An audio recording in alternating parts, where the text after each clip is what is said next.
Hi అండి, నమస్తే. Welcome back to our channel JNV Sangeetha. ఈరోజు వీడియోలో మటన్ ఫ్రైని చాలా క్విక్ అండ్ ఈజీగా చాలా టేస్టీగా ఎలా చేసాను వీడియోలో చూసేయండి. నాన్ వెజ్ విషయంలో చికెన్తోనే ఎక్కువ వెరైటీస్ చేసుకుంటాం కదా, మటన్తో కూడా చాలా వెరైటీస్ చేసుకోవచ్చండి. ఇప్పుడు మటన్ అనేసరికి కర్రీనే ఎక్కువ ప్రిఫర్ చేస్తాం. మటన్ ఫ్రైని ఒకసారి ఇలా ట్రై చేయండి, చాలా బాగుంటుంది.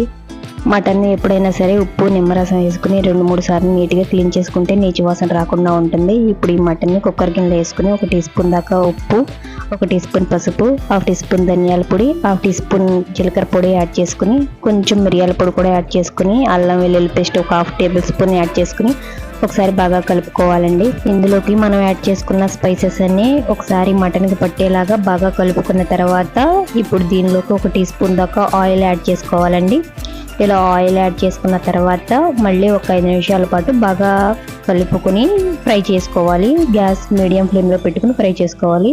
ఒక 5 నిమిషాలకి వాటర్ ఇలా సపరేట్ అవుతాయండి మటన్లో నుంచి. అప్పుడు మనం తీసుకున్న మటన్ బట్టి ముద్రదైతే 1 కప్పు దాకా యాడ్ చేసుకోవాలి. కొంచెం లేతదైతే 1 అర కప్పు దాకా యాడ్ చేసుకుని కుక్కర్ మూత పెట్టుకుని ఒక 3 నుంచి 4 విజిల్స్ వచ్చే వరకు ఉడికించుకోవాలండి.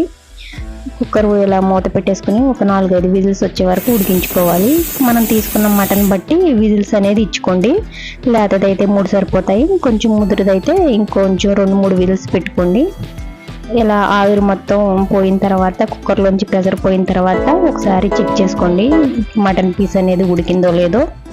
చూసారా, మటన్ నాకు 3 విజిల్స్కి చక్కగా ఉడికిపోయింది. ఇప్పుడు స్టవ్ ఆన్ చేసి ఒక పాన్ పెట్టుకుని 1/3 కప్పు దాకా ఆయిల్ హీట్ చేసుకున్న తర్వాత ఇప్పుడు దీనిలోకి 2 స్పూన్ల జీడిపప్పు, 2 రెమ్మల కరివేపాకు, 2-3 పచ్చిమిర్చి స్లైసెస్ని యాడ్ చేసుకోవాలి. ఒక చిన్న మీడియం సైజు ఉల్లిపాయని ఇలా సన్నగా పొడవుగా కట్ చేసుకుని ఈ ఉల్లిపాయ ముక్కలను కూడా యాడ్ చేసుకుని కొంచెం కలర్ మారే వరకు ఫ్రై చేసుకోవాలి. ఇప్పుడు ఉప్పు, పసుపు, అల్లం వెల్లుల్లి పేస్టు మనం మటన్లో వేసుకున్నాం కదా, ఒకసారి మనం చెక్ చేసుకుని కొంచెం తక్కువగా వేసుకోవాలండి. మనం తినేదాన్ని బట్టి ఉప్పుని అడ్జస్ట్ చేసుకోవాలి. ఆనియన్స్ ఇలా ఫ్రై అయిన తర్వాత ముందుగా మనం ఉడికించుకున్న మటన్ని వాటర్తో సహా యాడ్ చేసేసుకోవాలండి. ఇలా వాటర్తో సహా యాడ్ చేసేసుకుని గ్యాస్ హై ఫ్లేమ్లో పెట్టుకుని ఈ వాటర్ మొత్తం బాగా ఎగిరిపోయే వరకు ఫ్రై చేసుకోవాలన్నమాట. ఇప్పుడు దీనిలోకి మీరు తినే స్పైసెస్ని బట్టి 1 టీ స్పూన్ దాకా కారం కూడా యాడ్ చేసుకోండి. ఇలా కారం యాడ్ చేసుకుని ఈ వాటర్ మొత్తం మటన్లోకి ఎగిరిపోవాలి, అలా ఫ్రై చేసుకోవాలండి. మూత పెట్టుకోకుండానే ఫ్రై చేసుకోండి. మూత పెట్టుకుంటే త్వరగా ఫ్రై అవ్వదు మటన్ అనేది. చక్కగా ఇలా నిదానంగా ఫ్రై చేసుకోండి. ఇలా ఈ స్టేజ్లో మటన్ మసాలా కానీ ఇంట్లో రెడీ చేసుకున్న గరం మసాలా కానీ 1 టీ స్పూన్ దాకా యాడ్ చేసుకుని చక్కగా ఇలా వేపుకోండి. చూసారా ఎంత కలర్ఫుల్గా, సింపుల్గా, ఎంత చిటికలో అయిపోయిందో. ఇప్పుడు ఫైనల్గా కొంచెం కొత్తిమీర ఆకును వేసుకుని ఒకసారి బాగా కలుపుకోవాలండి. అయిపోయిందండి, అంతే. మటన్ ఫ్రై రెడీ అయిపోయింది. ఈ మటన్ ఫ్రైలో ఇంకా 2-3 టైప్లో చేసుకోవచ్చు. ఆ వీడియోస్ కూడా త్వరలో పోస్ట్ చేస్తాను.